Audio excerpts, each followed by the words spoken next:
Hola, hola, bienvenidos a Big Left, en el nombre del Padre, del Hijo y del Espíritu Santo. Amén. He hecho un video que se titula em, La belleza en la literatura, poesía necesaria como el aire, poesía encarnada en la vida. Ese título no le sedujo a la gente de, de lo que es lo normal. Si yo pongo Cast es un concha de su madre, probado con perita y manzanas, 8.8K. O sea, casi 9K. O sea, 8.000 y tantas personas que le interesó el video. Si yo hablo cosas así políticas, de 2K, de 3K, o sea, sube inmediatamente la gente, porque la gente anda buscando la cosa en la actualidad y se pierden en la actualidad, porque la actualidad es un analfabetismo, la actualidad es una ceguera.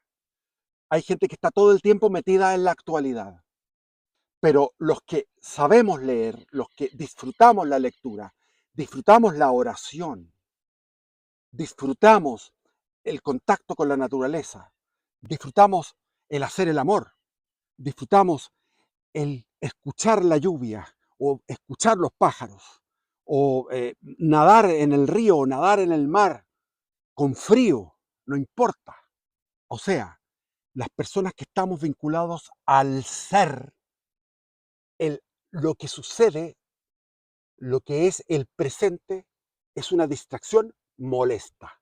Y el ser está dado en, en la literatura, en la música. Si ustedes escuchan Juan Sebastián Bach, el 80% de la música de Juan Sebastián Bach no tiene desperdicio, o sea, es exquisita.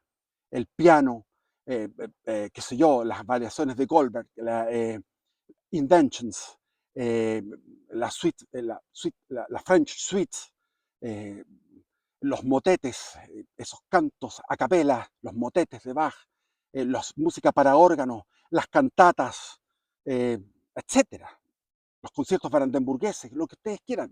Bach es una tremenda obra y el 80% no tiene desperdicio. Y así hay muchísima música y después comienza la música que viene con el veneno, que es la música, por ejemplo, en la época de los hippies, trae un veneno, trae un mensaje. Yo les quiero leer ahora un texto de este libro, este es un libro barato que compré, Siddhartha, de Hermann Hesse. Hermann Hesse está en la línea de Carl Jung, Carl Gustav Jung, y está en la línea del padre de todos estos, que es Freud, que lo que hicieron fue un bypass del cristianismo, un bypass de Cristo. En esa época, a comienzos del siglo XX, se funda, por ejemplo, todo lo que fue la teosofía, la escuela teosófica, donde estaba el gran, eh, ¿cómo se llamaba este hombre? Uf, que es un Aristóteles del esoterismo, ¿ya? Eh, qué pena que se me olvide el nombre. Estaba la Madame Blavatsky, Rudolf Stein, Rudolf, pucha, si lo he leído y no me acuerdo cómo se pronuncia, Rudolf Steiner. Y estaba entonces toda la era de la teosofía, y ahí llegó, por ejemplo, uy, se va a poner a llover y tengo que leer el libro, se me va a mojar el libro. Entonces hicieron un bypass de Cristo. Cristo a la cresta. Ya se había hecho el bypass en el siglo XVIII con la ilustración y con la naciente masonería secreta y la ilustración, la revolución, las revoluciones liberales del siglo XVIII. La norteamericana fue más creyente, pero la francesa fue totalmente atea en ese sentido. Entonces, porque pensaban que todo lo que había sido la creación la escritura de los evangelios, la escritura de las cartas de Pablo, todas las epístolas, o sea, el Nuevo Testamento, era una creación muy posterior, era una creación que era muy lejana a los hechos, por lo tanto era una creación que tenía elementos de leyenda, de mito. Entonces Cristo era un mito, una leyenda, y todo lo que acontece en los evangelios es una creación literaria posterior a 80 años, 100 años después. Lo que después, en la época actual, a finales del siglo XX, comienzan los descubrimientos arqueológicos, como por ejemplo eh, que concuerdan esos descubrimientos arqueológicos con lo que decía San Lucas en los Hechos de los Apóstoles. Perfectamente. El gobernador de tal lugar, el gobernador de, qué sé yo, del Asia, que era una pequeña provincia, pequeñita provincia, que era del tamaño de lo que era Atenas, en lo que es en el occidente de lo que es ahora Turquía, en el mar Jónico. Entonces, Asia era una cosa pequeña, pero por ejemplo, ahí había un gobernador romano, y eso se comprueba mediante, bueno, mediante la arqueología, igual que el hallazgo de papiros, el hallazgo en las cuevas de Qumran. Después viene todo el descubrimiento científico de la sábana santa, que es un milagro. Entonces llegan los científicos y dicen, no tenemos explicación, esto es un milagro, la sábana santa es una cosa milagrosa. Igual la tilma de la Virgen de Guadalupe en Tepeyac, en México, lo han estudiado los científicos y dicen, ¿qué es esto? Y entonces la ciencia comienza a hacer chic, comienza a decir, esto está aprobado, esto es un misterio, no tiene explicación científica. Entonces, ahora ya podemos decir que los evangelios fueron escritos antes de la caída de Jerusalén, porque hay una serie de argumentos históricos y científicos al respecto. Entonces, en aquellos tiempos ya quisieron, Carl Gustav Jung fue un hombre que se dedicó a recorrer el mundo y a buscar una explicación, y él lo explica mediante lo que es el, eh, el inconsciente colectivo. Entonces podemos hablar, y ya la imagen del Dios aristotélico, del Dios de Santo Tomás, del Dios del cristianismo, de ese Dios y esa filosofía del sentido común, se erradica mediante un discurso de, oriental, pero un discurso oriental lleno de belleza. Entonces voy a dar lectura para que ustedes vean eh, cómo va esto. En la belleza de la literatura se produce una venta de veneno. Entonces ahí tenemos la literatura del siglo XX. Este mismo tiene otro libro que se llama Narciso y Golmundo. ¿Y cuál es el objetivo de Narciso y Golmundo? Uno de los objetivos éticos o ideológicos de parte de Hermann Hesse es decir que toda actividad sexual carece de contenido moral, salvo obviamente las cosas extremas como las violaciones, que no lo nombra. Pero el hecho del sexo libre, en los tiempos del Sacro Imperio Romano Germánico, en los tiempos de la Edad Media, donde está ambientado como escenificado este, esto de dos amigos, Narciso y Golmundo. Golmundo, Narciso es nada menos que el monje, y Golmundo es el que va por el mundo como una... No, perdón, es al revés, discúlpenme. Pero en todo caso, estos dos personajes, uno va por el mundo acostándose con todas las mujeres que encontraba, como que si en esa época no hubiera existido la anticoncepción, lo cual era muy raro que una mujer, salvo algunos casos especiales, que hubiera mujeres, como dicen actualmente, que se pelan o que son perras o que son libertinas y fáciles. Eso era muy difícil porque la mujer corría el peligro de quedar esperando. No existía la anticoncepción. Entonces, este Hermann Hesse pone a Narciso y Golmundo en una época histórica y con un libertinaje sexual que no existía. Entonces, es ahí como meten en la belleza esto del el mensaje nuevo. Aquí quieren destruir la idea, de toda la idea católica, y la destruyen. En cierta ocasión, Govinda se encontraba junto a otros monjes descansando en el jardín de la cortesana Kamala. No, no, no, eso no. Vamos a irnos para acá, al final, el último. Ah, no, este es el último. Pero bueno, llegó al río, rogó al viejo que lo llevara al otro lado, y cuando bajaron de la barca, declaró: nos has hecho mucho bien a nosotros, los monjes y peregrinos, ya que a la mayoría nos cruzaste por este río. ¿No eres tú también, barquero, uno de los que buscan el camino de la verdad? Los viejos ojos de Siddhartha sonrieron al contestar: ¿Te acuerdas también tú, perdón, te cuentas también tú entre los que buscan, venerable, a pasar tus muchos años y de llevar el hábito de los monjes de Gotama, de Buda, contesta a Govinda: aún siendo viejo, no dejo de buscar, nunca dejaré de hacerlo. Ese parece ser mi destino. Están aquí como poniéndole lo lindo que es buscar, siempre buscar. Lo lindo es encontrar, no buscar. Y creo que tú también has buscado. ¿Quieres darme un consejo, venerable? Estaban cruzando un río en una barca. Y todo esto es una metáfora del río, la poesía del río. Todo esto va a seguir siendo el río, por eso que los leo en el río.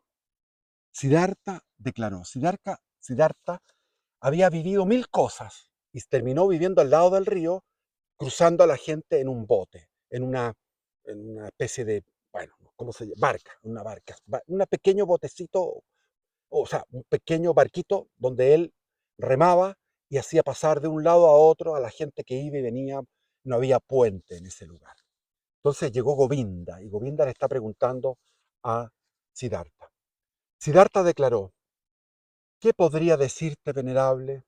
Quizás que has buscado con demasiado ahínco y a fuerza de buscar no has podido encontrar. ¿Cómo es eso?, preguntó Govinda. Cuando alguien busca, continuó Siddhartha, fácilmente puede ocurrir que su ojo solo se fije en lo que busca. Pero como no lo haya, tampoco deja de entrar en su ser otra cosa. No puede absorber ninguna otra cosa, pues se concentra en lo que busca y no encuentra. Tiene un fin y está obsesionado con él. Busca significar tener un objetivo. Encontrar, sin embargo, significa estar libre, abierto, no tener ningún fin. Tú, venerable Govinda, quizás eres realmente uno que busca, pues persiguiendo tu objetivo, no ves muchas cosas que están a la vista. Entonces Govinda dijo: todavía no te comprendo muy bien. ¿Qué quieres decir? Siddhartha contestó: hace tiempo, venerable, hace muchos años, que ya estuviste aquí una vez, junto a este río, y en su ribera hallaste a una persona durmiendo. Entonces te sentaste a su lado para velar su sueño. Pero no reconociste a la persona que dormía, Govinda. Asombrado, como hechizado, el monje miró a los ojos del barquero. ¿Eres tú, Siddhartha, aquel que dormía?, preguntó con voz temblorosa. Tampoco esta vez te había reconocido, le dijo Govinda. No te reconozco. Te saludo de corazón, Siddhartha. Ahora lo reconoció como Siddhartha, no como el barquero. Antes él estaba durmiendo a orillas del río. Te saludo de corazón, Siddhartha, y me alegra profundamente volverte a ver. Has cambiado mucho, amigo. ¿Así que te has convertido en barquero? Siddhartha sonrió amablemente. Pues sí, en barquero. Hay quien debe llevar muchos hábitos y yo soy uno de ellos, amigo. Bienvenido seas, Govinda, y quédate esta noche en mi choza. Govinda pasó aquella noche en la cabaña. Esto me recuerda cuando llegó San Juan Evangelista con Andrés, a donde estaba Jesús con su primo Juan Bautista a orillas del río Jordán, y le dijo Juan Evangelista: quiero estar contigo, y Jesús le dijo: vengan, acompáñenme, y estuvieron en la choza de Cristo, que había construido Jesús a orillas del río Jordán, y estuvieron todo ese día y toda esa noche, y al día siguiente Andrés fue a buscar a su hermano Pedro, y Juan a proclamar que habían encontrado al Mesías, etc. Govinda pasó aquella noche en la cabaña y durmió en el lecho que antes fuera de Vasudeva. Interrogó mucho a su amigo de juventud, y Siddhartha se vio obligado a contarle su vida. La mañana siguiente, cuando llegó la hora de partir, preguntó vacilante Govinda preguntó: antes de continuar mi camino, Siddhartha, permíteme hacer una pregunta. ¿Tienes una doctrina? ¿Tienes alguna fe o creencia que sigues? ¿Sigues alguna creencia que te ayuda a vivir y a obrar bien como lo haces? Siddhartha declaró solemnemente: bien sabes, amigo, que ya de joven, cuando vivía con los ascetas en el bosque, desconfiaba de las doctrinas y los profesores y les di la espalda. No he cambiado de opinión. Sin embargo, he tenido muchos maestros desde entonces. Incluso una bella cortesana fue mi instructora por largo tiempo. Se llamaba Kamala. Así como un rico comerciante y unos jugadores de dados fueron también sus maestros. También lo ha sido en una ocasión un discípulo de Buda. Estaba sentado a mi lado en el bosque cuando yo me había adormecido en mi peregrinar. También de él aprendí y le estoy agradecido de corazón. Sin embargo, de quien más aprendí fue de este río. De quien más aprendí fue de este río. De mi antecesor, el barquero Vasudeva. Había otro barquero antes que cruzaba a la gente para acá y para allá. Era una persona muy sencilla. No se trataba de ningún filósofo. A pesar de ello, sabía tanto como Gautama Buda. Era un perfecto, era un santo. Govinda exclamó: tal parece, Siddhartha, que aún te gusta bromear. Te creo y sé que no has seguido a ningún profesor, pero tú, con tus conocimientos y razonamientos, ¿no has encontrado esta doctrina que te ayuda a vivir? Si quisieras, si quisieras explicarme alguna de esas teorías, alegraría mi corazón el escucharte. Siddhartha repuso: sí, aquí viene la contestación de Siddhartha. He tenido ciertos conocimientos y pensamientos en los que me he concentrado de vez en cuando, a veces durante una hora o durante todo un día. He tenido conciencia de estos conocimientos en la misma forma en que a veces percibimos los latidos del corazón.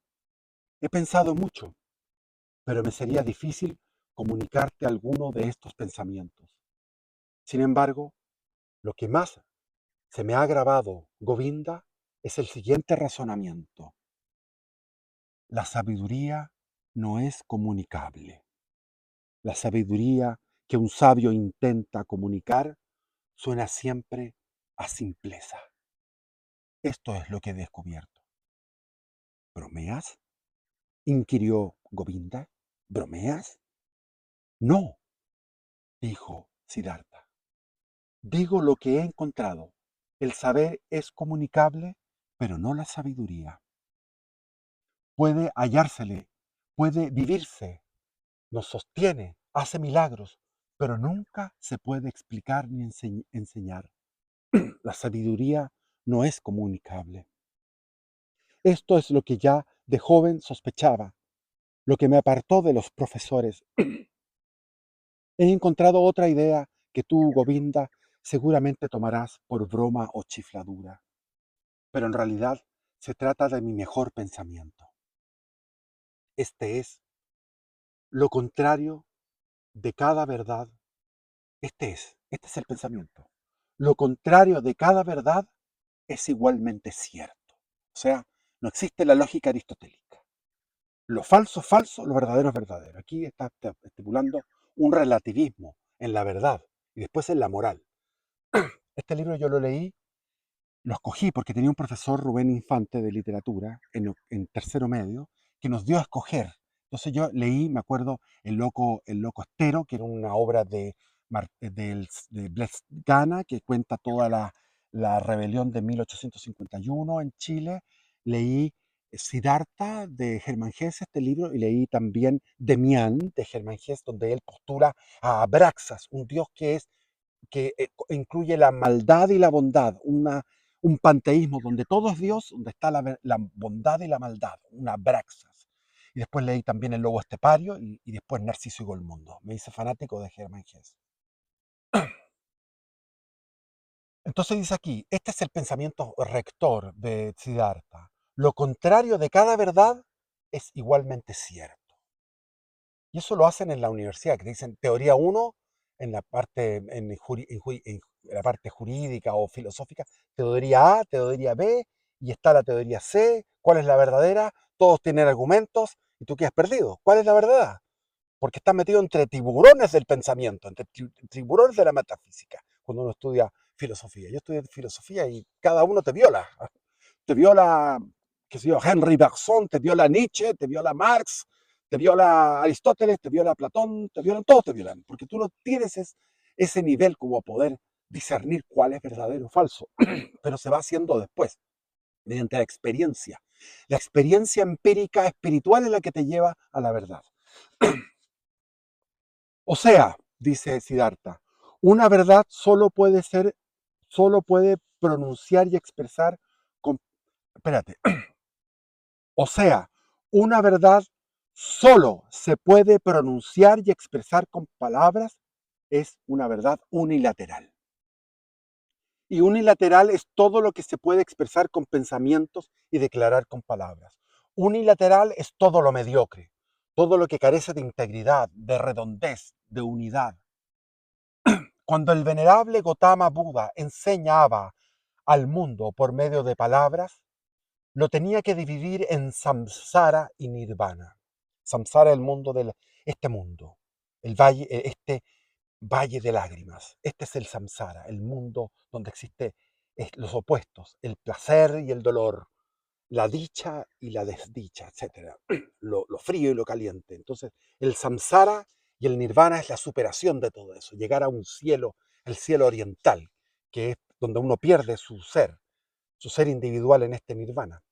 Entonces, cuando Gautama Buda enseñaba al mundo por medio de palabras, lo tenía que dividir en samsara y nirvana, en ilusión y verdad, en sufrimiento y redención.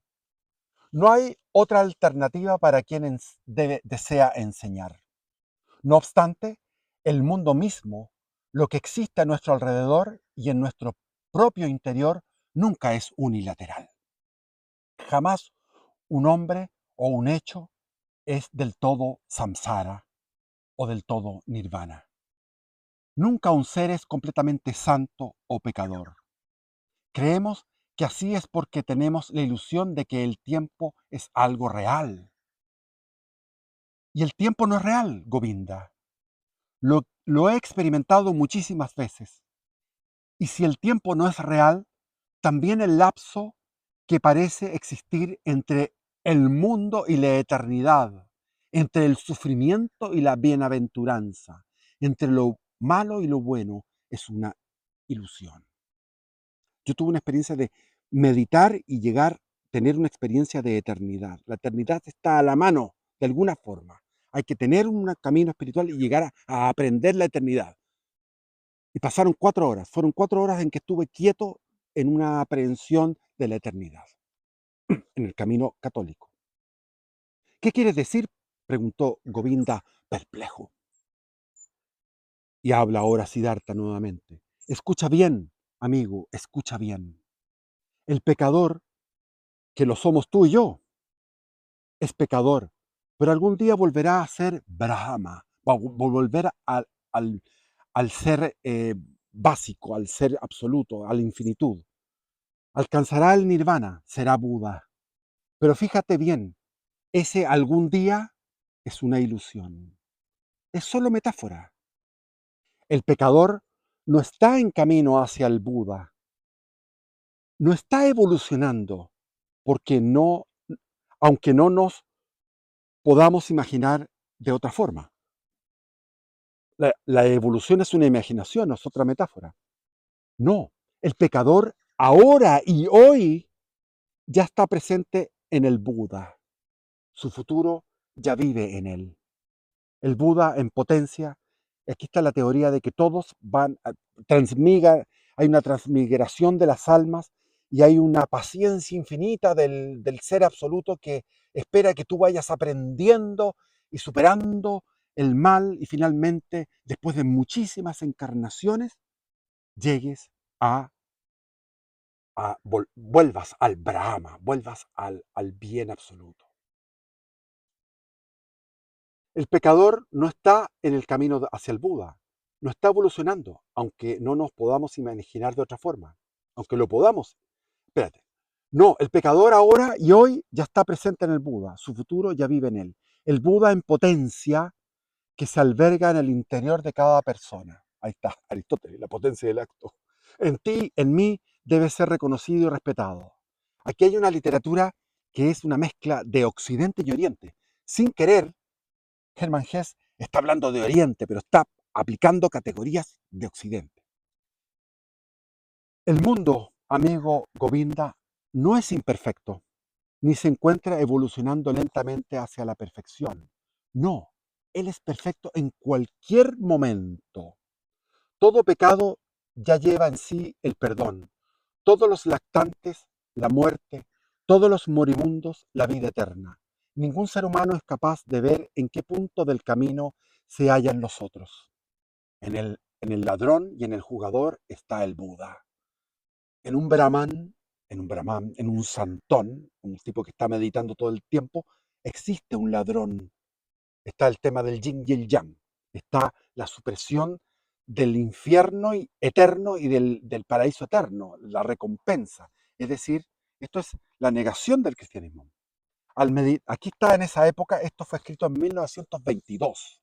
O sea, fue meditado al salir de la Primera Guerra Mundial, donde estaban saliendo los escritos de Wittgenstein, donde estaba esta Thule en Alemania, los esotéricos de la doctrina Thule, que recogían cosas de Oriente, y estaba la svástica que cogió el Führer y lo puso en la bandera de su movimiento socialista obrero alemán. Entonces era un momento en que había una eclosión del fauvismo, del dadaísmo, del cubismo, del surrealismo, entre guerras. Hay una eclosión de teorías, la doctrina del I am, por Gottfried Bayard en Estados Unidos, con un acento en el discurso enfático y rotundo. Así era Gottfried Bayard, así era Paramahansa Yogananda, que había llegado a Estados Unidos en 1920 y que pasó a Europa también durante entreguerras. Y le tocó la guerra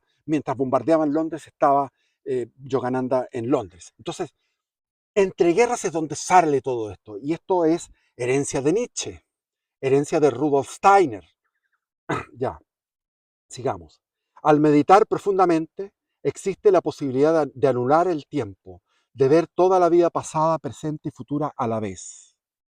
Y entonces todo es bueno, perfecto, todo es Brahma. Por ello, me parece que todo lo que existe es bueno, tanto la muerte como la vida, el pecado o la santidad, la inteligencia o la necedad.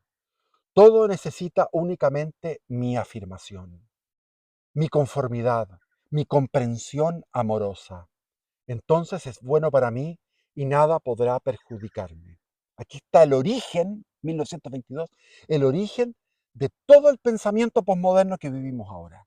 He experimentado en mi propio cuerpo, en mi misma alma, que necesitaba el pecado, necesitaba del pecado, necesitaba la voluptuosidad, el deseo carnal, el afán de propiedad, la vanidad, y que precisaba de la más vergonzosa desesperación para aprender a vencer mi resistencia, para instruirme a amar al mundo, para no comprarlo con algún mundo deseado o imaginado. Eso es Nietzsche.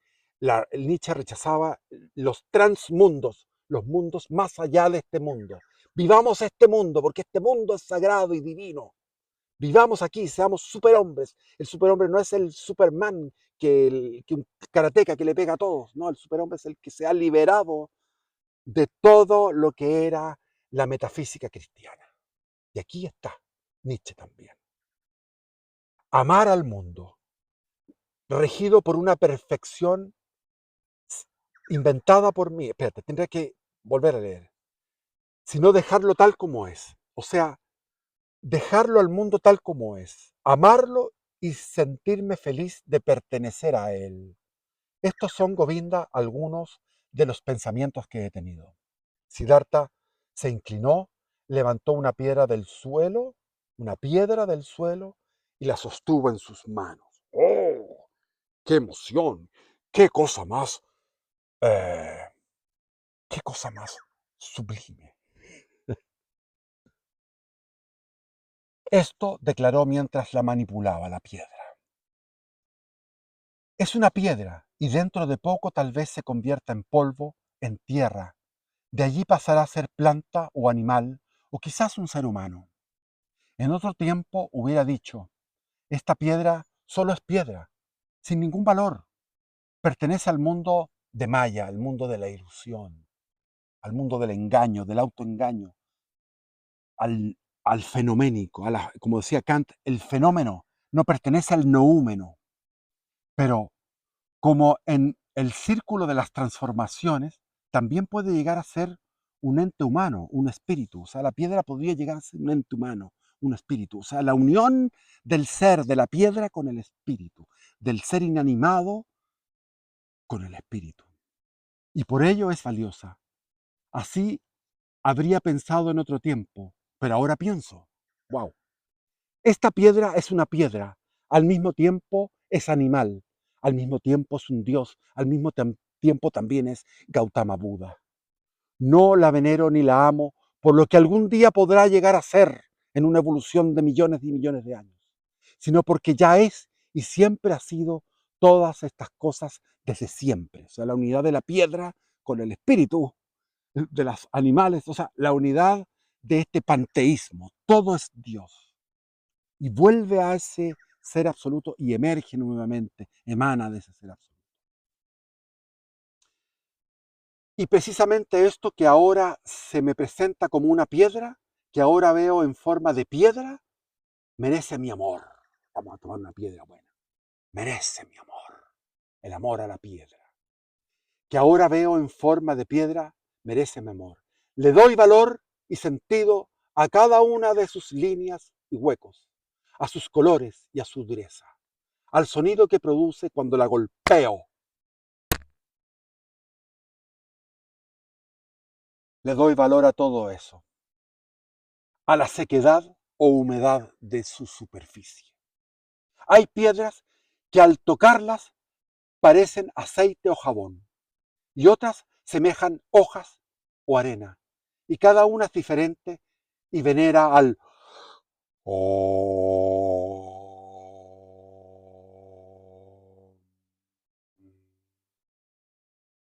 a su manera.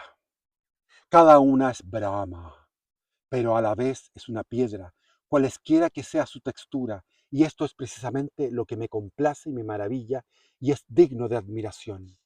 Pero no hablaré más sobre esto. Las palabras no expresan bien los pensamientos.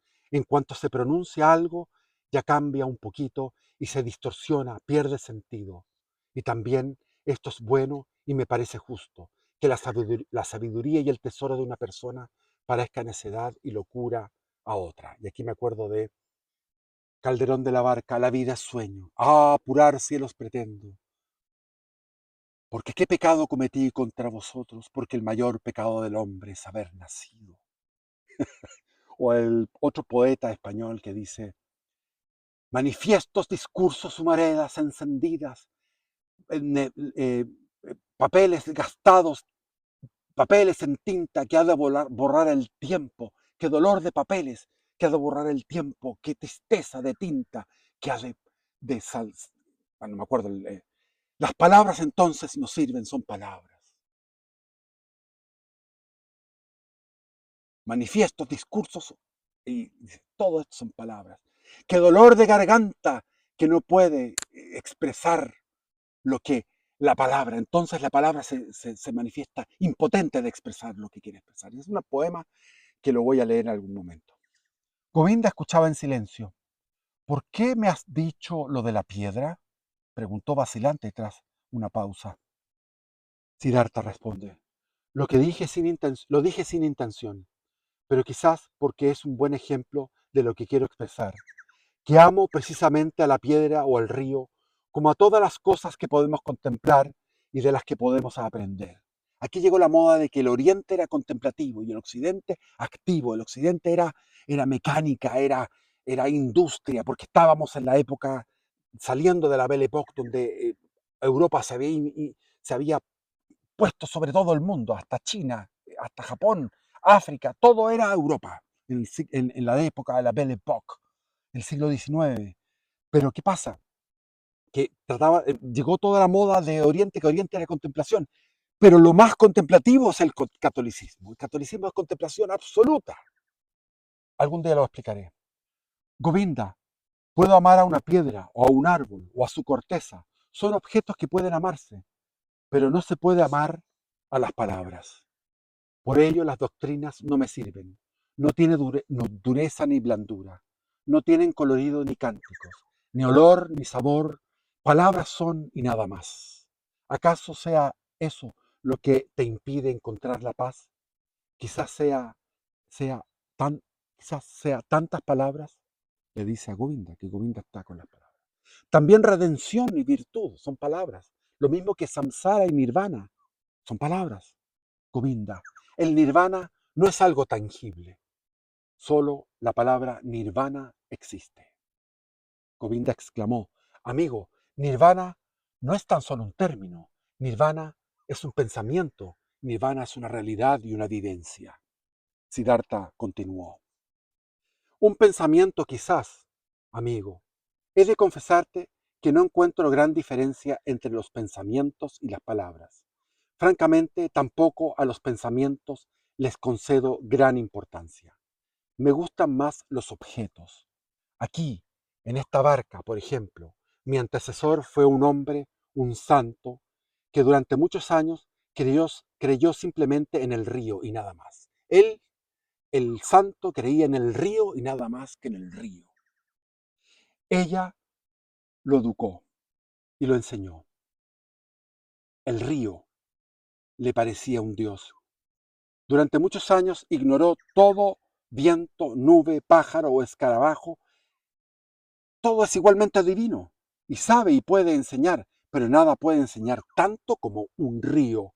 A pesar de esto, cuando ese santo se marchó hacia los bosques, lo sabía todo, más que tú y yo, sin maestros, sin libros, solo por medio de su fe en el río. Y este es un libro en todo caso.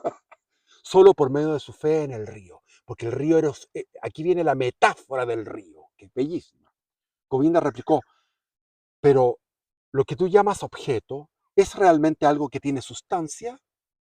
No se trata solo del engaño de Maya, la apariencia, el fenómeno, no el noúmeno, únicamente imagen y apariencia. Solo en verdad reales, son en verdad reales tu piedra, tu árbol, tu río. Siddhartha dijo, tampoco eso me inquieta.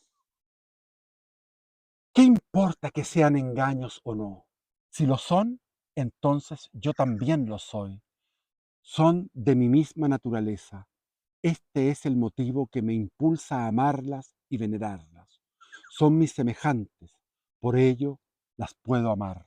Al origen del ecologismo profundo en todo esto, del hipismo, de la filosofía perenne de Aldous Huxley. Y ahora escucha una teoría que te hará reír. El amor, Govinda. Me parece que es lo más importante que existe. Aquí están tomando a Cristo. Cristo, el único de todos los seres superiores. Ni Krishna, ni Confucio, que era un canalla, ni Lao Tse, maravilloso Lao Tse, el Krishna maravilloso, ni Mahoma, ni Sócrates, ni Platón, nadie habló del amor, solamente Cristo. Y aquí están metiendo a Cristo en Siddhartha, están metiendo a Cristo en el Oriente. Es un potpourri, es una juguera. Govinda, el amor, me parece que es lo más importante que existe. Penetrar en el mundo, explicarlo y despreciarlo es cuestión de interés para los grandes filósofos. Pero a mí únicamente me interesa el poder amar a este mundo, no despreciarlo, no odiarlo ni aborrecerme a mí mismo. A mí solo me atrae la contemplación del mundo y de mí mismo, y de todos los seres, con amor, admiración y respeto. Aquí está el budismo mezclado con el cristianismo. Eso al que, al que lo comprendo, interrumpió Govinda, eso al que lo comprendo, interrumpió Govinda, no entiendo la frase. Pero precisamente eso fue lo que el venerable llamó ilusión. Gautama Buda predicó la benevolencia, el respeto, la compasión, la tolerancia, la máxima de los masones, la tolerancia. Pero no predicó el amor. Nos prohibió atar nuestro corazón con el amor hacia lo terrenal. Entonces, Siddhartha está refutando a Buda. Siddhartha es un ser oriental imaginario del Oriente que está ocupando categorías orientales y occidentales para refutar a Buda y establecer un cristianismo búdico o un budismo cristiano. Eso es al que, perdón, lo sé, repuso Siddhartha con su sonrisa radiante. Lo sé, Govinda. Y mira, aquí nos encontramos en medio de la espesura de las opiniones, interiorizados en el conflicto de las palabras, ya que no puedo negar que mis palabras sobre el amor están en aparente contradicción con las enseñanzas de Gautama Buda. De allí nace mi desconfianza hacia las palabras, pues tengo la certeza de que esta contradicción es ilusoria. Sé que estoy de acuerdo con Gautama Buda. Es imposible que el venerable no conozca el amor. Él, que ha llegado a conocer todo lo humano en su carácter transitorio y vano, y que, a pesar de ello, amó tanto a los seres humanos, él, que empleó toda su larga y penosa existencia únicamente para ayudarlos, para enseñarlos, en Gautama, tu maestro, también prefiero los hechos a las palabras. Sus actos y su vida me parecen más importantes que sus oraciones y sus discursos.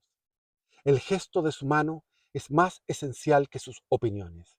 Lo considero un gran hombre, no en cuanto a sus enseñanzas y pensamientos, sino en cuanto a sus obras y a su existencia. En todo caso, las obras de Cristo son extraordinarias. Pasó haciendo el bien.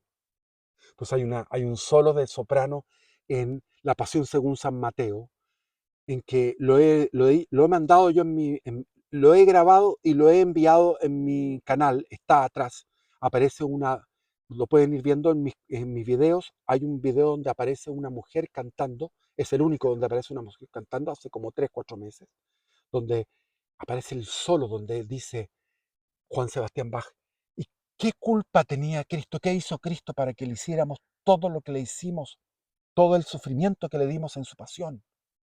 Ese castigo, esos escupos, esos insultos, esos latigazos, 120 azotes que rajaron su carne y su crucifixión y su camino hacia el Calvario, todo eso. ¿Qué es lo que hizo? Hizo el bien. Le dio vista a los ciegos, curó dio a andar a los cojos, resucitó muertos, perdonó pecados, etc. Nos enseñó a hacer, a perdonar. Con esto de la mujer, cuando él dice, no le tiren, cuando prohibió la lapidación a través de el que esté libre de pecado que tire la primera piedra. Largo tiempo permanecieron en silencio los dos ancianos. Cuando Govinda se preparaba para partir, dijo, te agradezco, Siddhartha, que me hayas comunicado algunos de tus pensamientos. Me parecen un poco extraños y no puedo comprenderlos inmediatamente. Pero sea como sea, te estoy agradecido y deseo que pases tus días en paz. Porque los pensamientos son fuera del sentido común. Para sus adentros, Govinda pensó, Siddhartha es una persona extraña y su doctrina me suena a locura. ¿Cuán diferentes se escuchan las doctrinas del ilustre Buda Gautama? Son claras, comprensibles, no contienen nada de locuras, rarezas o ridiculeces. Sin embargo, los pies y manos de Siddhartha, sus ojos, su semblante, su porte, su sonrisa, su saludo, me dicen algo que sus teorías no expresan, su body language. Jamás nadie de nuestro majestuoso Buda después de que nuestro majestuoso Buda entrara en el nirvana porque estaba en su última reencarnación, me obligó a exclamar, he aquí a un santo, solo ante Gautama, ahora ante Siddhartha. Uno se da cuenta cuando está frente a un santo. Yo lo he contado. He estado yo frente a dos santos que son dos sacerdotes católicos. Uno jesuita, el padre Mauricio Riesco, de jesuitas de los antiguos, con sotana, con cilicio, que daba la absolución, se dedicaba a dar confesiones en la central de los jesuitas en Alonso Valle, a una cuadra de la Alameda. Y pasaba orando en la capilla, divina capilla de silencio, a tan solo 100 metros de la ruidosa Alameda, en un silencio absoluto en esa capilla de los jesuitas, que yo iba a orar ahí y a confesarme con Mauricio Riesco. Que sus ojos eran verdaderas linternas de luz, extraordinario. Y él no andaba con la Biblia, no andaba con un tratado de teología, no andaba con un tratado de filosofía, andaba con un catecismo para niños de 10 años. Y todo el tiempo andaba con ese catecismo, lo leía, lo meditaba y cuando uno iba a la confesión, él le leía no, me leía el catecismo. Cuando fui a confesar que estuve preso porque anduve en unas manifestaciones y qué sé yo, en contra del régimen militar, me dijo, eso es un pecado, porque este régimen es legítimo. Era un jesuita especial. Y el otro es el padre Lino, el padre Lino y el padre Ted, que son monjes, sacerdotes y monjes de la orden trapense, que estaban en aquellos tiempos en el sector de los trapenses, en la dehesa. Ahí estaba el monasterio trapense. Y después se trasladaron a la zona de Graneros, donde está la compañía. Ustedes van por la ruta 5 hacia la cordillera. También he ido a hacer retiros allá. Dos grandes santos. Uno los palpa, se da cuenta que son santos. El padre Ted, cuando trasladaron el cementerio que estaba ahí en Los Trapenses, todo eso, Los Trapenses era un campo, ahora es una ciudad, pero era campo. Había vacas, había una zona donde practicaba la escuela militar, los ejercicios militares, y estos Trapenses tenían 600 animales, y cuando se trasladaron, porque llegó la ciudad a invadirlos, vendieron ese inmueble y se trasladaron al sector de Graneros, de la comuna de Graneros, y ahí eh, sacaron los muertos, o sea, sus fallecidos, y estaba el padre Ter con su cuerpo incorrupto. Es un milagro que nadie sabe, yo lo sé, porque, bueno, tengo acceso a ellos. Y después sigue, no quiero seguir leyéndolo, pero después sigue en una despliegue de lirismo, ahí se vuela Germán Hesse, hablando de que la vida es un río y en este río están todas las caras, está Krishna, está Cristo, está Buda, están los asesinos, están todos, es un río, está todo ahí. Entonces, como la cosa del Ganges, el Ganges están los cuerpos, la gente se mete a ese río cochino ahí en Varanasi.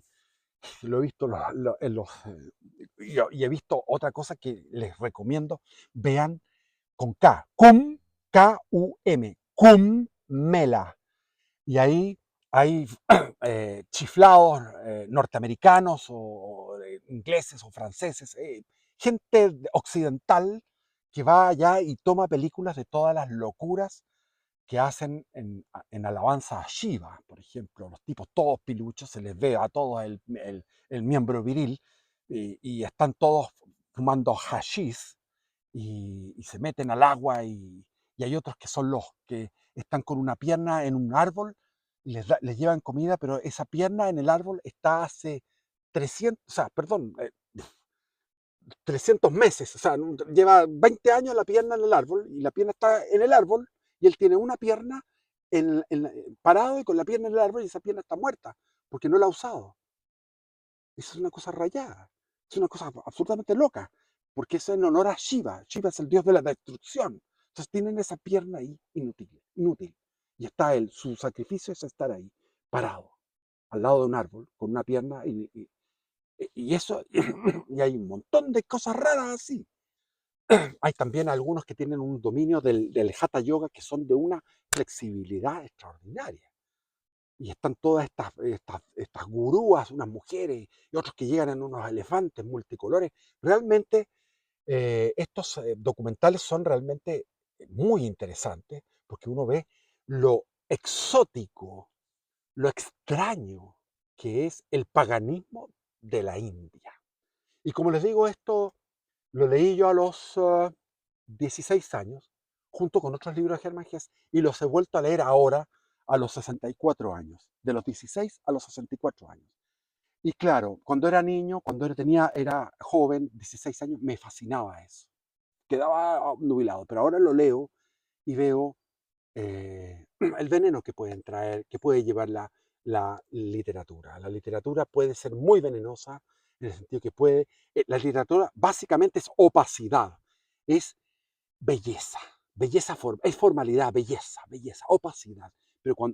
Cuando mandan una claridad a través de la opacidad, por ejemplo, Henry Miller, es excelente, es muy opaco, es muy bello, su prosa es excelente, pero a través de ella envía un mensaje de claridad, es decir, ideas que son en la mayor cantidad de las veces, en la mayor cantidad de las veces en el siglo XX, deconstructivas, deconstruyen la civilización cristiana occidental.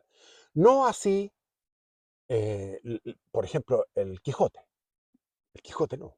Bueno, bendiciones, viva Cristo Rey.